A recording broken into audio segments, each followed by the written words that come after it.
प्रधानमंत्री जी ने 2 हवाई जहाज अपने लिए खरीदे 16,000 करोड़ के। इस देश की एयर इंडिया को 18,000 करोड़ के लिए अपने दोस्तों को बेच दी। इस देश में कोई धर्म का व्यक्ति सुरक्षित नहीं है, किसी भी जाति का व्यक्ति सुरक्षित नहीं है। सिर्फ 2 तरह के लोग सुरक्षित हैं आज। एक जो भाजपा का सत्ताधारी नेता है वो, और दूसरा जो उसका खरबपति मित्र है। ये देश प्रधानमंत्रियों का की जागीर नहीं है, ये देश आपका देश है। अगर आप जागरूक नहीं बनेंगे, समझदार नहीं बनेंगे, तो आप ना अपने देश को बचा पाएंगे, ना अपने आप को बचा पाएंगे। हमारी पार्टी ने इस देश की आज़ादी की लड़ाई लड़ी है। हमें कोई चुप नहीं कर सकता, हमें कोई रोक नहीं सकता। समय आ गया है, आ जाइए, मेरे साथ खड़े होइए, कंधे से कंधा लगाइए और लड़िए। द लाइव टीवी, सच सबसे आगे। नवरात्रि चल रही है। इस समय मुझे उचित लगा कि मैं आपसे अपनी दिल की बात कहूं। जो सच्चाई मैंने उत्तर प्रदेश में पिछले 2 सालों से देखी है, जब से मैं यहाँ पे काम कर रही हूँ, वो सच्चाई मैं आपके सामने रखना चाहती हूँ। शुरू में जब मैंने यहाँ काम करना शुरू किया तो एक घटना हुई यहाँ से कुछ ही दूर सोनभद्र में। इस घटना में 13 आदिवासी खेत में काम कर रहे थे।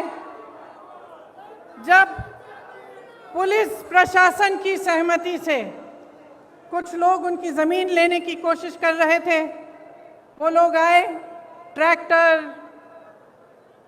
जीप लेके आए और उन्होंने मारपीट की, गोली चलाई और 13 आदिवासियों को शहीद किया। सोनभद्र में नरसंहार हुआ। जब मैं उनसे मिलने गई तो मेरे मन में एक बात बहुत स्पष्ट मुझे लगी। जिस परिवार के पास मैं जा रही थी, वे कह रहे थे हमें मुआवजा नहीं चाहिए, हमें पैसा नहीं चाहिए किसी सरकार का, हमें न्याय चाहिए। लेकिन दीदी, हमें न्याय की उम्मीद नहीं है। वे सिर्फ न्याय चाहते थे, लेकिन न्याय की उम्मीद नहीं थी उन्हें। उन मामलों में भी भाजपा के एक पूर्व विधायक, भाजपा के एक प्रधान के बेटे, भाजपा के एक कार्यकर्ता, तीनों मामलों में वे इन्वॉल्व थे। उसके बाद कोरोना हुआ। कोरोना के समय जहां जहां से रिपोर्ट आई, वहां से वही रिपोर्ट आई कि जनता त्रस्त है, परेशान है और सरकार मदद के बजाय आक्रामक हो गई है। जो भी सुविधाएं थी, अगर कोई कहता था कि मेरे पास सुविधा नहीं है, मेरे पास ऑक्सीजन नहीं है, कोई अस्पताल ने कह दिया कि ऑक्सीजन खत्म हो रहा है, तो सरकार उन पर आक्रमण कर रही थी। उनको न्याय की उम्मीद नहीं थी, उनको ये उम्मीद नहीं थी कि ये सरकार संकट के समय उनकी मदद करेगी। उसके बाद हाथरस का हादसा हुआ, जिसमें आप सब ने देखा कि सरकार ने अपराधियों पर आक्रमण नहीं किया, सरकार ने अपराधियों को नहीं रोका, सरकार ने परिवार के सदस्यों को अपनी बेटी को की चिता जलाने से रोका। उनको ले भी नहीं गए साथ, पुलिस प्रशासन ने चिता जला दी। उस परिवार ने भी मुझे कहा कि दीदी, हमको न्याय चाहिए, लेकिन न्याय की हम उम्मीद नहीं रख सकते। आज लखीमपुर खेरी में जो हुआ, पिछले हफ्ते से हम देख रहे हैं। इस देश के गृह राज्य मंत्री के बेटे ने अपनी गाड़ी के नीचे, अपनी जीप के नीचे 6 किसानों को निर्ममता से कुचल दिया और सब परिवार 6 के 6 परिवार ये कहते हैं कि हमें पैसे नहीं चाहिए, हमें मुआवजा नहीं चाहिए, हमें न्याय चाहिए। लेकिन हमें न्याय दिलवाने वाला इस सरकार में हमें नहीं दिख रहा है। आपने देखा कि सरकार पूरी तरह से उस मंत्री और उस मंत्री के बेटे के बचत में लगी रही। पुलिस और प्रशासन विपक्ष के नेताओं को रोकने में लगी थी। जब मैंने रात में वहां जाने की कोशिश की तब हर सड़क पे पुलिस थी, मुझे रोकने की कोशिश की, तमाम पुलिस के घेरे थे, नाकाबंदियां थी। जो परिवार हैं, पीड़ित परिवार हैं, उनके घरों में उन्हें नजरबंद किया गया, लेकिन अपराधी को पकड़ने के लिए एक भी पुलिस वाला नहीं निकला। अपराधी के घर में उन्होंने निमंत्रण भेजा कि आप आकर हमसे बात करिए। आपने किसी भी देश में, दुनिया के किसी भी देश में या इस देश के इतिहास में आपने कभी ऐसा देखा है कि एक आदमी 6 किसानों को कुचल दे, 6 लोगों की हत्या कर दे और उसको पुलिस निमंत्रण दे रही है कि आइए हमसे बात करिए? आपने कहीं ये देखा है? बताइए। कभी भी इस देश और इस दुनिया के इतिहास में ऐसा नहीं हुआ होगा। यहाँ के मुख्यमंत्री मंच पे बैठे हुए उस मंत्री का बचाव कर रहे हैं जिसके बेटे ने ऐसा काम किया है। जो प्रधानमंत्री लखनऊ आ सकते थे प्रदर्शन को देखने के लिए, उत्तर प्रदेश के प्रदर्शन को देखने के लिए, आजादी के प्रदर्शन को देखने के लिए, वो 2 घंटे की दूरी पर लखीमपुर खीरी नहीं जा सकते थे उन किसानों के हाथ पकड़ने के लिए, उनके आंसू पोंछने के लिए। ये आजादी किसने दी? जिस आजादी का महोत्सव मना रहे हैं, अमृत उत्सव मना रहे हैं, ये आजादी हमें किसने दी है? ये आजादी हमें किसानों ने दी है, किसान के बेटे ने दी है। इस देश को किसान ने सींचा है। किसान का बेटा हमारी सीमाओं पर खड़ा है आज भी। ये किसान के बेटे हैं जो हमारी सुरक्षा कर रहे हैं, हमारी सीमाओं पे इस देश की आजादी को निर्भर रख रहे हैं। ये देश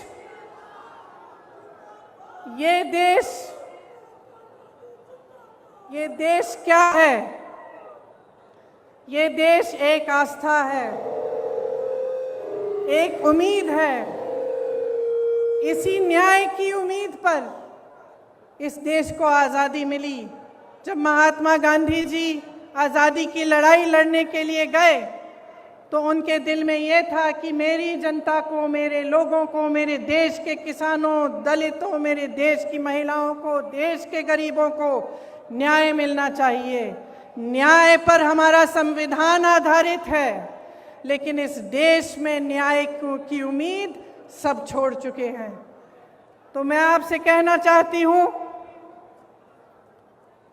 कि जब लखीमपुर खीरी में मैं शहीद नक्षत्र सिंह जी के घर गई, उन्होंने मुझे बताया कि उनका बेटा सीमा सुरक्षा बल में दाखिल हुआ है। जब मैं अगले परिवार से मिलने गई तो मुझे बताया गया कि उनके तमाम भाई बहन सेना में देश की सुरक्षा करते हैं। जब मैं रमन कश्यप पत्रकार के घर गई, मुझे बताया गया कि उनको काम करते करते मारा गया, उनको जीप के नीचे कुचला गया क्योंकि वो वीडियो ले रहे थे, सच्चाई दिखाना चाह रहे थे। सारे परिवारों ने यही कहा कि हमें न्याय मिलने की उम्मीद नहीं है।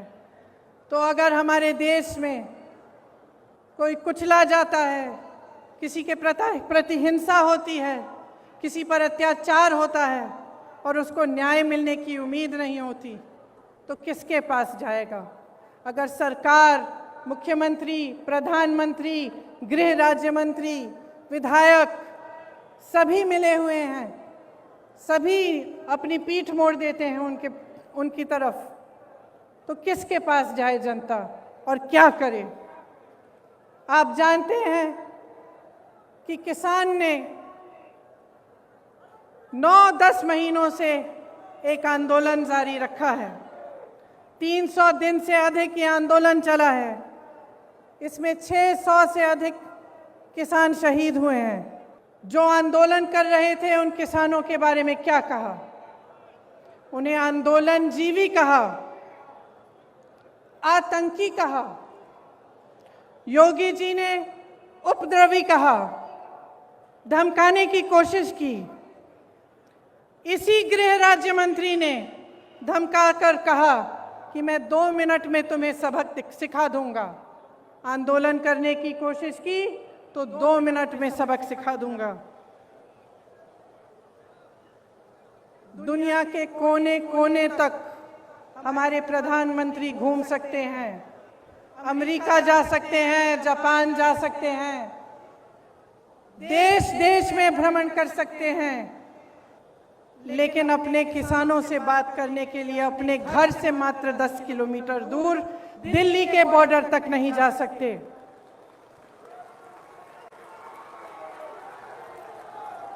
अपने आप को गंगा पुत्र कहने वाले हमारे प्रधानमंत्री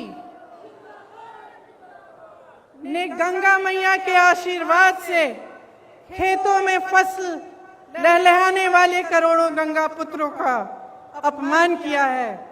उनकी पूरी आमदनी, उनकी खेती, उनके फसल अपने खरबपति मित्रों को देने की साजिश की है। क्या वो जानते हैं कि आपके प्रदेश में किसान कितनी समस्याओं से जूझ रहा है? क्या वो जानते हैं कि आवारा पशु की कितनी बड़ी समस्या है यहाँ? क्या रात को आपकी सड़कों पे उन्होंने चल के देखा है कि हर किलोमीटर, हर आधे किलोमीटर पे आवारा पशु बैठे हुए हैं? मैंने देखा है, मैंने देखा है।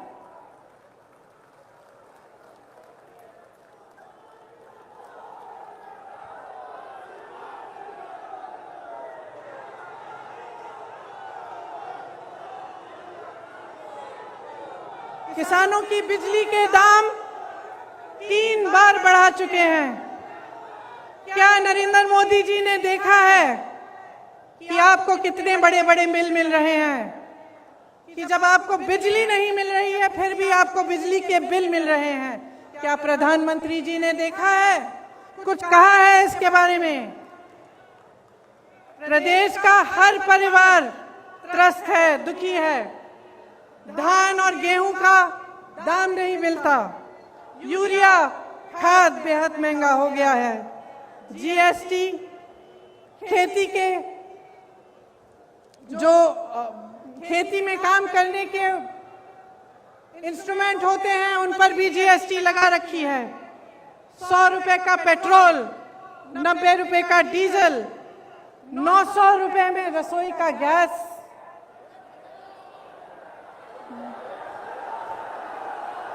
1000 आज 1000 रुपए में रसोई का गैस। 23 करोड़ लोग गरीबी रेखा से नीचे चले गए हैं। कोयला खत्म हो रहा है। बेरोजगारी चरम पे है। जहां जहां जाओ बेरोजगार युवा मिलते हैं। परसों मैं लखनऊ की एक बस्ती में गई। मैं इसलिए गई थी क्योंकि योगी जी ने एक ऐसे शब्द इस्तेमाल किए सफाई कर्मचारियों के प्रति, मेरी बहनों के प्रति, जो रोज सुबह अपने घर में झाड़ू मारती हैं, जो सफाई करते हैं, हमारे देश, हमारी शहरों को साफ रखते हैं, उनके प्रति उन्होंने अब शब्द कहे। तो मैं एक बस्ती में गई वाल्मीकि मंदिर में झाड़ू लगाने के लिए और उन सब से बात करने के लिए जो इस काम को अपनी आमदनी के लिए, अपने बच्चों को पढ़ाने के लिए करते हैं। उन सब ने मुझे बताया, मैं घर गई, घर गई, एक घर से दूसरे घर गई, हर घर में मुझे बताया अपने युवा बच्चे मेरे सामने लाए।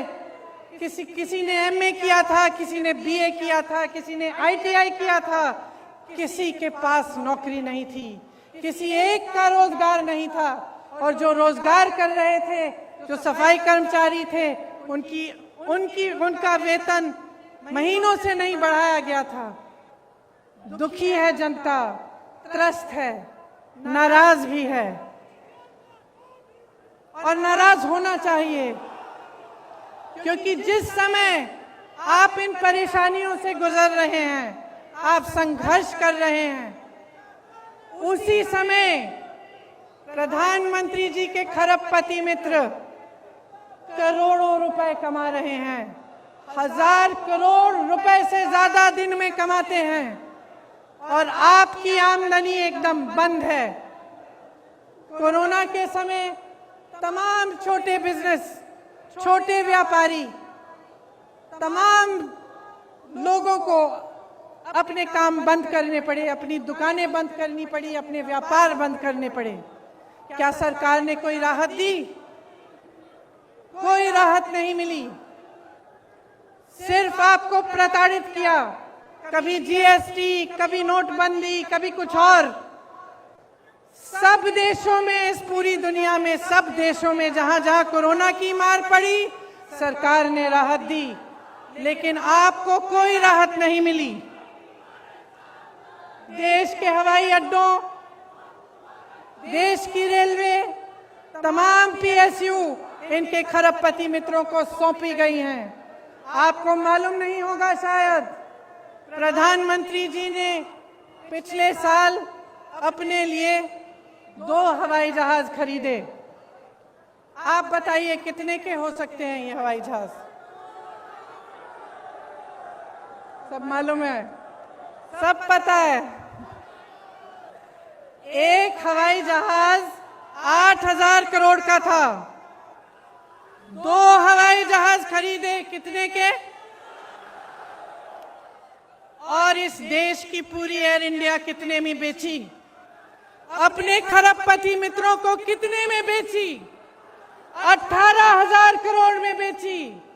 2 हवाई जहाज अपने लिए खरीदे 16,000 करोड़ के। इस देश की एयर इंडिया को 18,000 करोड़ के लिए अपने दोस्तों को बेच दी। देखिए, समझ लीजिए,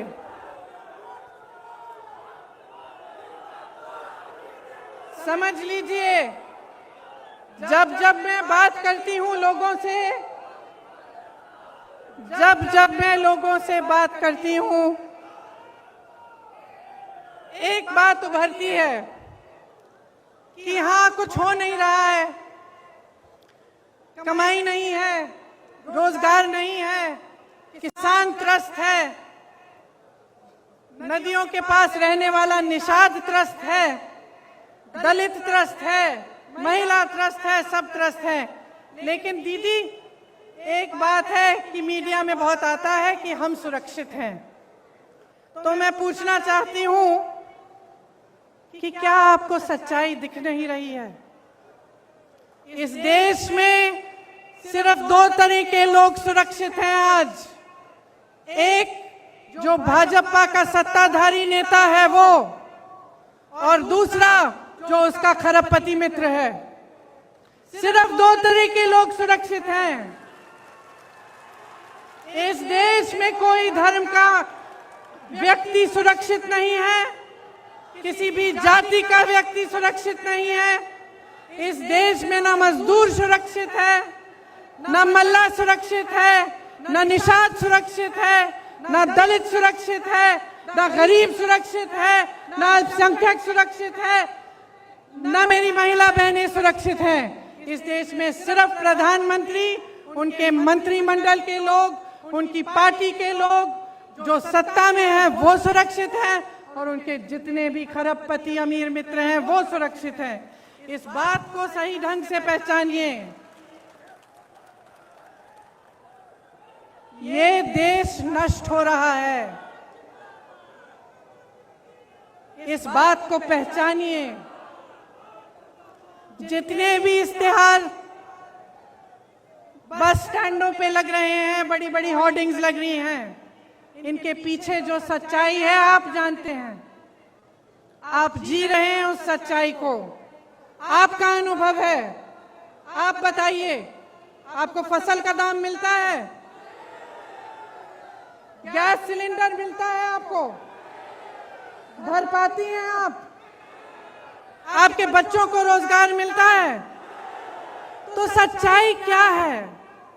और इस सच्चाई को बोलने से लोग डर क्यों रहे हैं? किस चीज से भय है? क्या हो जाएगा? समय आ गया है। चुनाव की बात नहीं है, अब देश की बात है।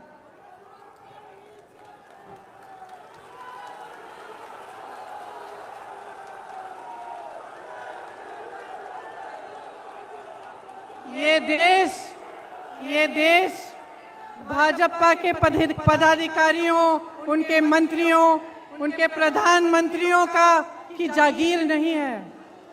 ये देश आपका देश है,